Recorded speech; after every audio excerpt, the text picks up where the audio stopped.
My name is Ben Holmes. I'm a retired Marine First Sergeant. I was injured in Afghanistan in 2011 while serving with 3rd Light Armor Reconnaissance Battalion. Ran over an IED that ended up costing me my right leg. I don't know if I ever really decided to serve. It was almost like a natural evolution. I just grew up playing in the woods, playing with the guns. The only real choice or decision was which branch of service, I guess, and a girl that I liked Marine Corps uniforms, and that kind of sealed the deal for me, so it was Marine Corps. In 2011, it was literally the last day of our last mission. I was turned around to go back north, and that was going to be it. And really hitting an IED was the last thing in my mind, because we were in our own tracks. It'd been a very successful day, successful deployment. We did a lot of good things. And then kind of came to and realized that, man, we just kind of hit a bomb. And I kind of looked around, and it was just low rolling hills, the rolling terrain. And I kind of realized that I can't see anybody. The radios were out. Scared is not the right word. Just the weight of the world just crushing me. These 5 guys' lives are in my hands. I can't move. The communication would always go out. If we put up a green star, that let everybody know, hey, we got blown up, we're fine, take your time. And red was the opposite. As soon as it pops red, it seems like from all around me, it seems like 100 voices from just over every little hill. I hear my friends, hey man, it's red, we got to get to him,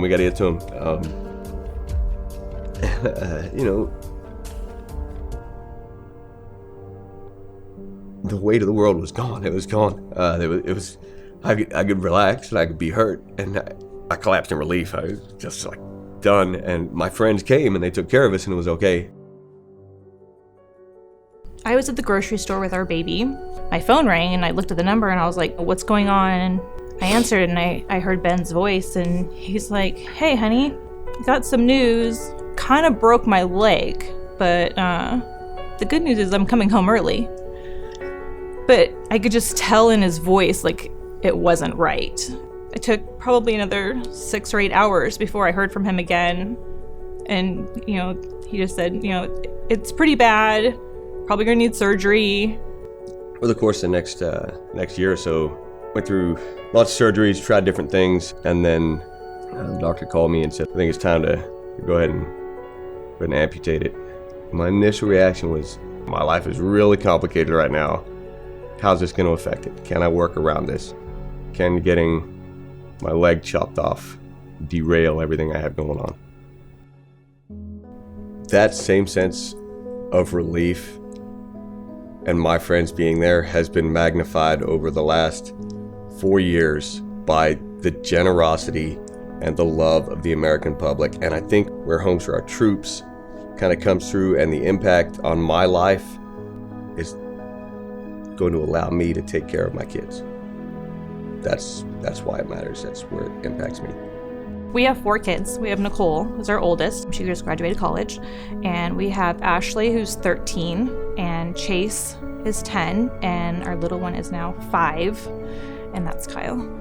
Homes for Our Troops, I feel like they're giving us this new freedom to have our future with Ben there, and giving him the freedom to actively be part of the family.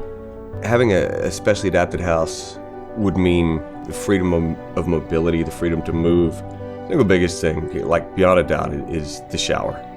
I'm just looking forward with a specially adapted house to have an open floor plan, so when he's in his wheelchair, that we can all be around him.